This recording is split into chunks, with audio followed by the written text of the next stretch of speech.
नमस्कार दोस्तों, आप सब कैसे हैं? आई होप आप सब अच्छे होंगे और खूब मन लगा के पढ़ाई भी कर रहे होंगे। दोस्तों, यात्रा वृतांत हम पढ़ रहे थे और कई दिनों से उसके आगे हम नहीं पढ़ पाए थे। आज हम उसके आगे की जो यात्रा वृतांत है, जो आगे की रचनाएं हैं, उसको एकदम आसान तरीके से याद करेंगे।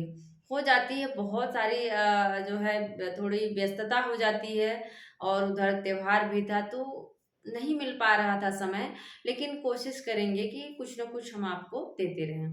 तो आइए देखते हैं यात्रा वृतांत है। यात्रा वृतांत में सबसे जो इम्पोर्टेंट है उनको हमने लिखा है। कुछ ऐसे भी हैं जिनको कम पूछा जाता है या नहीं पूछा गया है। तो उसको आप लोग देख लीजिएगा, पांडे की बुक में भी दिया है, नगेंद्र में भी आप देख सकते हैं। तो जो अक्सर एग्जाम में पूछे जाते हैं उन्हीं को हम याद करवाएंगे और आप लोग ध्यान से इस वीडियो को लास्ट तक देखिएगा। कितना आसान तरीके से अभी हम चीजों को याद कर लेंगे। आइए देखते हैं क्या है। काका कालेलकर पहले हैं। काका कालेलकर हमने इसके पहले यशपाल को याद कर लिया है। यशपाल तक की जो रचनाएं थी उनको याद कर लिया है। यशपाल जो है लोहे की दीवार था और राह बीती उनका हमने याद करवाया था। तो काका कालेलकर हैं। इनका यात्रा वृतांत है हिमालय की यात्रा, सूर्योदय का देश। दो है इनके। अब इसको याद कैसे करें? हमने याद किया था काका कालेलकर, मतलब काका कालेलकर। काले कब हो जाओगे? जहां पे देखो सूर्योदय का देश होगा, जहां पे सूर्य की किरणें ज्यादा तेज होंगी, वहां पे क्या होगा? वहां पे लोग काले रहेंगे। कैसे रहेंगे? काले रहेंगे। तो मतलब याद कर लो, काका कालेलकर का यात्रा वृतांत कौन सा हो जाएगा? सूर्योदय का देश। मतलब ये जो काका हैं काले हो गए, क्यों? क्योंकि सूर्योदय के देश में रहते थे और ये फिर इसके बाद हिमालय की यात्रा पे निकल जाते हैं। बहुत काले हो गए तो इनको बताया गया भाई हिमालय पे जाओ, वहां बर्फ और जमी रहती है, वहां गोरे हो जाओगे। तो काका कालेलकर जो है हिमालय की यात्रा की तरफ निकल जाते हैं। तो इस तरह से अगर आप याद कर लेंगे तो वो आपको जीवन भर याद रहेगा, फिर याद करने की जरूरत ही नहीं पड़ेगी। काका कालेलकर काले हैं। काका कालेलकर मतलब काले हैं, क्यों? कोई काला है जब सूर्य की रोशनी ज्यादा पड़ेगी, मतलब सूर्योदय के देश में रहते हैं और लास्ट में क्या करते हैं? हिमालय की यात्रा पे गोरे होने के लिए निकल जाते हैं। इसके बाद अज्ञे हैं हीरानंद वात्सायन अज्ञे। सच्चिदानंद हीरानंद वात्सायन अज्ञे। इनके दो यात्रा वृतांत हैं। ये यात्रा बृहत्रयी में भी इनका नाम आता है, याद कर लीजिए। राहुल संकृत्यायन, नागार्जुन और अज्ञे, ये तीनों लोग जो हैं यात्रा बृहत्रयी में इनका नाम आता है। घुमक्कड़ यात्रा बृहत्रयी में आते हैं। तो अज्ञे ने लिखा, अरे यायावर रहेगा याद, एक बूंद सहसा उछली। अरे जो है, अरे यावर रहेगा याद, वो 53 में है और एक बूंद सहसा उछली जो है वो है 60 में। ठीक है। इसको पूछता है कहाँ? तो ये क्या है? इनके विदेशी यात्रा पर है। क्या है? इनके विदेश जो जितनी यात्राएं थी उसके ऊपर आधारित है। ठीक है। और ये क्या है? स्वदेश, मतलब अरे यावर रहेगा याद, ये अपने देश की जो यात्राएं थी, अपने देश के बारे में इन्होंने लिखा हुआ है। और एक भूत सहसा उछली जो है उसमें देश विदेश की यात्राओं, भ्रमण जो इन्होंने किया था उसका वर्णन अच्छे से किया है। तो एक बूंद सहसा उछल के कहाँ जाती है? विदेश चली जाती है। कहाँ उछल के जाएगी एक बूंद? एक बूंद उछल के कहाँ जाती है? विदेश चली जाती है। याद कर लो। तो ये विदेशी भ्रमण से संबंधित इनकी रचना है। इसके बाद है मोहन राकेश। कौन है ये? अज्ञे की जो दोनों रचनाएं हैं, देखो वो अक्सर लोगों की जुबान पर होता है। इसको ट्रिक नहीं करेंगे, फिर भी मुझे पता है कि आप लोगों को याद होगा, इसलिए मैं इसके लिए कुछ अलग से नहीं बता रही हूँ। तो मोहन राकेश हैं। इनका क्या है? आखिरी चट्टान तक। मोहन राकेश हैं आखिरी चट्टान। ये दो दोस्त हैं मोहन और राकेश। ये सब कहते हैं कि चलो हम आखिरी चट्टान तक दौड़ लगाकर आते हैं। हमने तो ऐसे रिलेट किया था। हमारे गांव में मोहन राकेश एक ही गांव के व्यक्ति हैं, राकेश और मोहन। तो हमने वहीं से रिलेट कर लिया था, दोनों दोस्त हैं और ये क्या करते हैं? कहते हैं चलो आखिरी चट्टान तक हम लोग दौड़ लगाकर आते हैं। ठीक है। इसके बाद क्या प्रभाकर माचवे।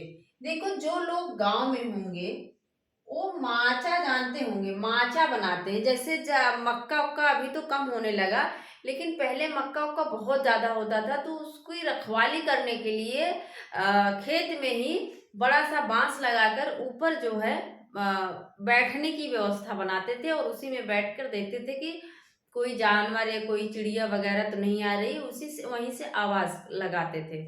तो उसी से हमने रिलेट कर लिया था, माचवे मतलब माचा पर बैठकर। किस पे? माचा पे बैठकर नजरों से निहारते हैं किसको? गोरी को। किसको निहारते हैं? गोरी को निहारते हैं, वहीं से गोरी नजरों में हम। ये रचना मुझे कहीं भी दिख जाए तो मुझे कभी नहीं भूलता है, तुरंत याद आ जाता है कि माचे पर बैठकर। माचा ऐसे रहता था, देखो खेत है, ऐसे बांस लगा देते थे, इसी पे चारपाई वगैरह ऐसे बिछा देते थे, बांध देते थे, और ऊपर से जो है ना ऐसे, मतलब मुझे ड्राइंग नहीं आती, ऐसे पूरा उसको छांव कर देते थे। तो यहाँ पर जो है लोग ऐसे बैठ के, ऐसे बैठ के जो है उसकी खेत की, यहाँ खेत है ऐसे ऐसे सब, तो ऐसे रखवाली करते थे कि कहीं कोई पंछी मक्के को खा तो नहीं रहा है, कोई जानवर तो नहीं आ गया। तो वहीं से हमने रिलेट कर लिया कि यहाँ से बैठकर क्या कर रहे हैं? गोरी नजरों में हम। इधर से गोरी भी जा रही है, इधर से गोरी है, तो उसको क्या कर रहे हैं? गोरी में, गोरी नजरों में हम, मतलब गोरी को देख रहे हैं। ठीक है, क्या है? माचे पर बैठकर क्या कर रहे हैं? गोरी नजरों में हम, तो नजरों से चारों तरफ देख रहे हैं। ठीक है, इसके बाद क्या है? डॉक्टर रघुवंश। ये अब आप लोगों को कभी नहीं भूलेगा, जो गांव के होंगे वो माचे को अच्छी तरह जान रहे होंगे। ठीक है, रघुवंश, डॉक्टर रघुवंश क्या है? हरी घाटी। इसको हमने याद कर लिया था, रघुवंश में भी घा है और यहाँ जो है घाटी में भी घा है, घा से घड़ी रघुवंश। और रघुवंश देखो, जब रघुवंश मतलब जो राम जी, रघुवंश, रघु जो हैं वो जाते हैं तो क्या हरी हरी घाटियों से होकर जाते हैं। जंगल जब उनको भेजा जाता है तो क्या है?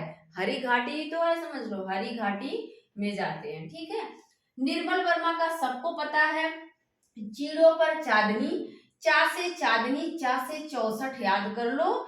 बहुत पूछा जाता है चीड़ों पर चांदनी का समय क्या है? क्या है? चीड़ों पर चांदनी का समय पूछा जाता है। अक्सर हम जो है कंफ्यूज हो जाते हैं, तो आपको 60 नहीं लगाना, 65 नहीं लगाना, 61 नहीं लगाना है। चा से चांदनी, चीड़ों पर चांदनी, चा से चीड़ और चा से चांदनी भी आ रहा है, चा चा ज्यादा आ रहा है, तो इसकी संख्या भी चा से शुरू हो रही, 64। ठीक है, चीड़ों पर चांदनी 64 में है। हो गया। निर्मल क्या लगती है? चांदनी। देखो जब रात में चांदनी का उजाला, चांद का उजाला रहता है तो बड़ा ही अच्छा लगता है। कभी आप अकेले में ऐसे बैठ के देखो, शांत माहौल में, और आकाश में चंद्रमा हो तो बड़ा अच्छा लगता है। तो हमने वहीं से रिलेट कर लिया, निर्मल क्या है? चांदनी लगती है, तो चीड़ों पर चांदनी। ठीक है, धर्मवीर भारती। धर्मवीर भारती का है यादें यूरोप की, यात्रा चक्र, ठेले पर हिमालय। इसको हमने रिलेट किया था धर्मवीर। ये क्या है? धर्म के वीर हैं, जो आर्मी में होते, मिलिट्री में, इनको हमने उनसे रिलेट किया था, धर्मवीर हैं। क्या है? धर्मवीर हैं। और यादें यूरोप की, यात्रा चक्र, ठेले पर हिमालय। उन मतलब वो हमेशा जो है यात्रा चक्र, उनका उनका जीवन पूरा यात्रा चक्र रहता है। क्या है? जो धर्मवीर हैं, आर्मी वाले रहते हैं, मिलिट्री वाले रहते हैं, उनकी उनका पूरा जीवन क्या है? यात्रा चक्र। यात्रा करने में ही पूरा जीवन निकल जाता है, यात्रा चक्र। कभी वहां ड्यूटी तो कभी वहां बॉर्डर पे, कभी वहां कुछ हो गया, तो वहीं से रिलेट कर लिया था। फिर क्या है? यादें यूरोप की। और यूरोप मतलब यादें, वो उनका घर जो है बस याद भर भर ही रह जाता है, घर पे वो अपना जीवन व्यतीत नहीं कर पाते हैं। यादें यूरोप की। क्या है? उनका जो यूरोप में घर है, जो यूरोप है, समझ लो घर उनका कहाँ है? यूरोप में। तो यादें यूरोप की, अपने घर को याद ही करते रहते हैं, जीवन उनका यात्रा चक्र हो जाता है। और हिमालय पर पूरी जिंदगी बीत जाती है, ठेले पर हिमालय, हिमालय पर ठेले की तरह वो टिके रहते हैं। फिर क्या है? विष्णु प्रभाकर। विष्णु प्रभाकर का है हंसते निर्झर दहकती भट्टी, 66 में पूछा गया है समय भी, और एलटी में 2018 में पूछा गया था, हंसते निर्झर दहकती भट्ठी किसका यात्रा वृत्तांत है? तो याद कर लो, विष्णु प्रभाकर। देखो जब प्रभा होती है ना तो हंसते निर्झर, मतलब सारी चीजें खिल जाती हैं। प्रभाकर, विष्णु प्रभाकर, विष्णु की कृपा से जब प्रभा होती है, सुबह होती है, प्रभाकर मतलब जब प्रभा हो रही है तो दहकती भट्टी, सूर्य देखोगे तो एकदम से दहकता रहता है। क्या है? प्रभा होती है तो सूर्य जो है हंसते निर्झर दहकती भट्टी की तरह ऐसे दिखता है। और ज्योति पुंज हिमालय, और ये कहाँ दिखता है? अभी देखो जब हम कोई चित्र देखते हैं तो हिमालय मतलब पहाड़ों के बीच से सूर्य को दिखाया जाता है। ऐसे ऐसे ऐसे है तो यहाँ से ऐसे ऐसे सूर्य को दिखाया जाता है ना। तो वही सामने रिलेट कर लिया था। जब प्रभा होती है देख तो सब चीजें हंसने लगते हैं और दहकती भट्टी की तरह सूर्य निकलते हैं। और ज्योतिपुंज हिमालय, हिमालय के बीच से ज्योतिपुंज की तरह निकल जाते हैं।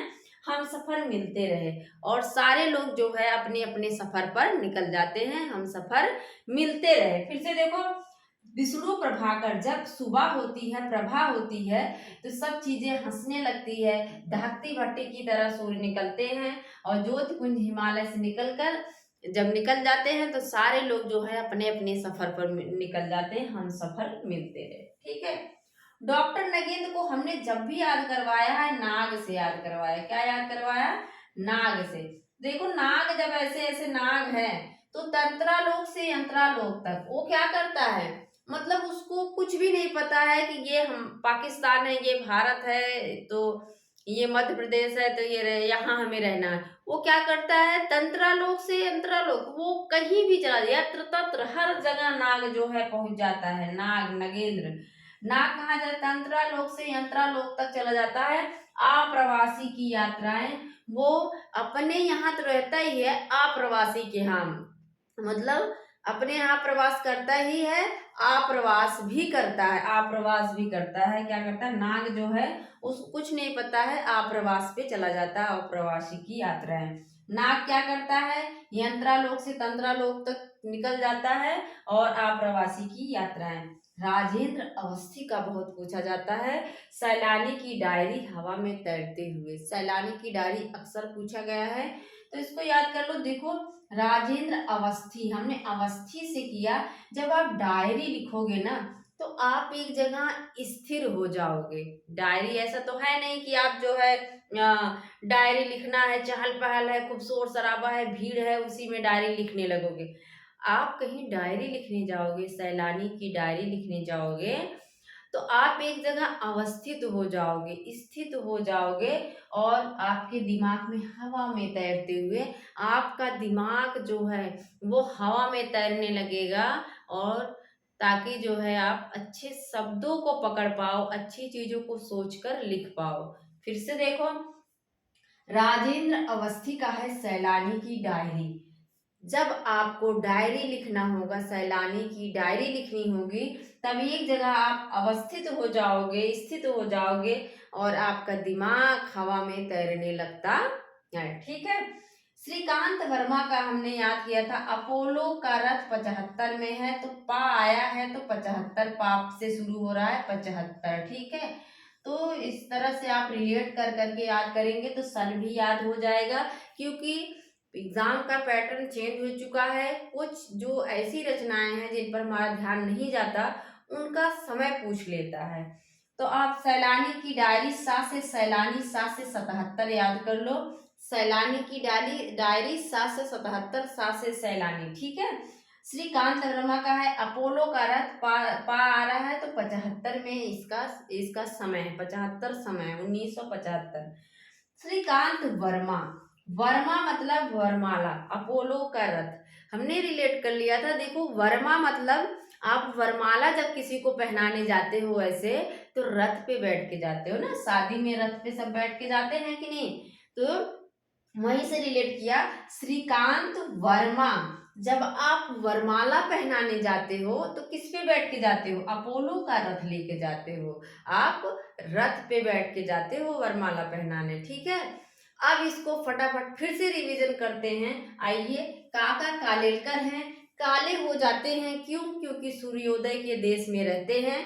फिर इनको कोई कहता है कि आप हिमालय की यात्रा पे चले जाओ, गोरे हो जाओगे। ठीक है, खत्म कहानी। अज्ञे का है, अरे यार रहेगा याद। जो अज्ञे है देखो, वो हमेशा याद किया जाता है। और एक बूथ सहसा उछली, जो कि विदेशी इनकी विदेश भ्रमण पर है। मोहन राकेश दोनों दोस्त हैं, कहते हैं चलो आखिरी चट्टान तक घूम कर आते हैं। बहुत सारे दोस्त हैं, सहेली हैं, कहते हैं चलो वहां तक घूम के आते हैं। तो वही चीज है, आखिरी चट्टान तक घूम कर आते हैं। प्रभाकर माचवे माचवे पर बैठकर क्या देखते हैं, नजरों गोरी नजरों में हम गोरी को निहारते हैं नजरों से। ठीक है। रघुवंश का क्या है, रघुवंश घास से घड़ी उसमें भी है, घास से घड़ी घाटी में भी है। हरी घाटी में कौन जाता है, रघुवंश जाते हैं। निर्मल क्या लगता है, चांदनी, चीड़ों पर चांदनी, चा से चांदनी, चा से चीड़ और चा से 64। ठीक है। धर्मवीर क्या है, यादें यूरोप की, इनका पूरा जीवन यात्रा चक्र हो जाता है हिमालय पर। ये ठेले की तरह टिके रहते हैं, ठेले पर हिमालय। विष्णु प्रभाकर, जब प्रभा होती है विष्णु की कृपा से, तो क्या होता है, हंसते निर्जर दहकती भट्टी की तरह प्रभा होती है। और फिर जब प्रभा हो जाती है, ज्योतिपुंज हिमालय किसके कहाँ दिखता है, हिमालय के पास सूर्य दिखाई देता है, ज्योतिपुंज हिमालय। और हम सफर मिलते रहे, सारे लोग अपने सफर पर निकल जाते हैं। ठीक है। नगेंद्र, डॉक्टर नगेंद्र हैं। नाग लोग क्या करते हैं, तंत्रा लोक से यंत्रा लोक पहुंच जाते हैं। उनका कोई, उनके लिए कोई रूल रेगुलेशन नहीं है कि आप अमेरिका नहीं जा सकते, आप पाकिस्तान नहीं जा सकते, आप जो है म्यांमार नेपाल नहीं जा सकते। वो तंत्रा लोक से यंत्रा लोक घूमते हैं। और अप्रवासी की यात्रा है उनके लिए, क्या है, प्रवास करते रहते हैं, अप्रवास करते रहते हैं। राजेंद्र अवस्थी, जब आप सैलानी की डायरी लिखने जाओगे, तो आप एक जगह अवस्थित होकर लिखोगे, स्थित होकर लिखोगे। ठीक है, डायरी। और आपके जब डायरी लिखने जाओगे आप, तो आपके दिमाग में हवा, आपका दिमाग जो है वो हवा से बातें करने लगा, हवा की तरह हवा में तैरते हुए आपको शब्द दिखाई देते हैं। अपोलो का रथ, श्रीकांत वर्मा, आप जब किसी को वरमाला पहनाने जाते हो, वर्मा वरमाला, तो आप अपोलो का रथ लेके जाओगे, रथ पर बैठ के जाओगे। तो मेरी पूरी कोशिश रहती है दोस्तों कि आप क्लास में ही रचनाओं को याद कर लो, क्योंकि इतनी सारी रचनाओं को याद करना बहुत ही कठिन होता है। तो ऐसी वीडियो आपको देते रहेंगे, मिलते हैं अगले वीडियो में। Thank you.